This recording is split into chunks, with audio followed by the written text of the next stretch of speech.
On me demande souvent, mais l'UFT, est-ce que ça peut être dangereux? Et ma réponse va peut-être vous surprendre. Oui, l'UFT peut être dangereux, mais pas pour les raisons que vous croyez.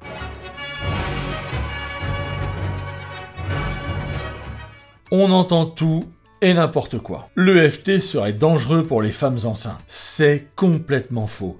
Il n'existe aucune étude ni aucun cas avéré de dangerosité spécifique pour elles. L'EFT est doux, non invasif et souvent très apaisant. Ce genre de rumeur nuit à l'outil et à ceux qui pourraient en bénéficier.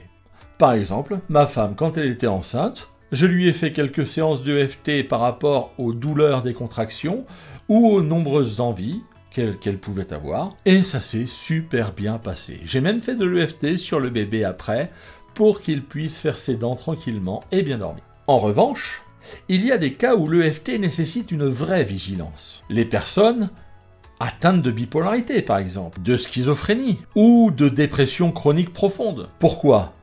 Parce que certains protocoles classiques, notamment avec des affirmations positives, ça peut être contre-productif, mais à un point vous ne pouvez pas imaginer.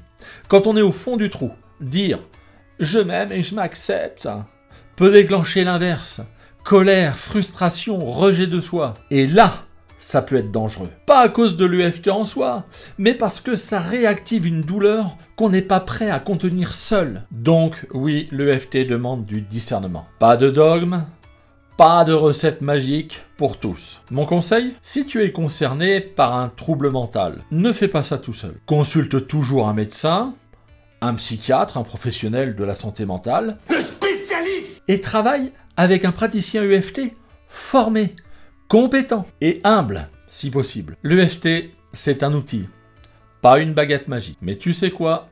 Le plus grand danger, c'est de ne rien faire. De rester bloqué dans le stress, les peurs, les comportements destructeurs. De continuer à survivre au lieu de vivre.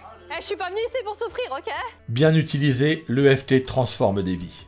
Et je peux te le dire, je le vois tous les jours. Alors non, l'EFT n'est pas dangereux. Ce qui est dangereux, c'est l'ignorance, l'autodiagnostic et l'amateurisme. Et c'est pour ça que je forme, que j'accompagne, que je crée du contenu, et cela depuis de nombreuses années. Si tu veux en savoir plus, abonne-toi, regarde mes autres vidéos, et surtout n'hésite pas à me poser tes questions en commentaire. Je serai ravi d'y répondre. Je vous dis à bientôt, portez-vous bien, et surtout n'oubliez pas...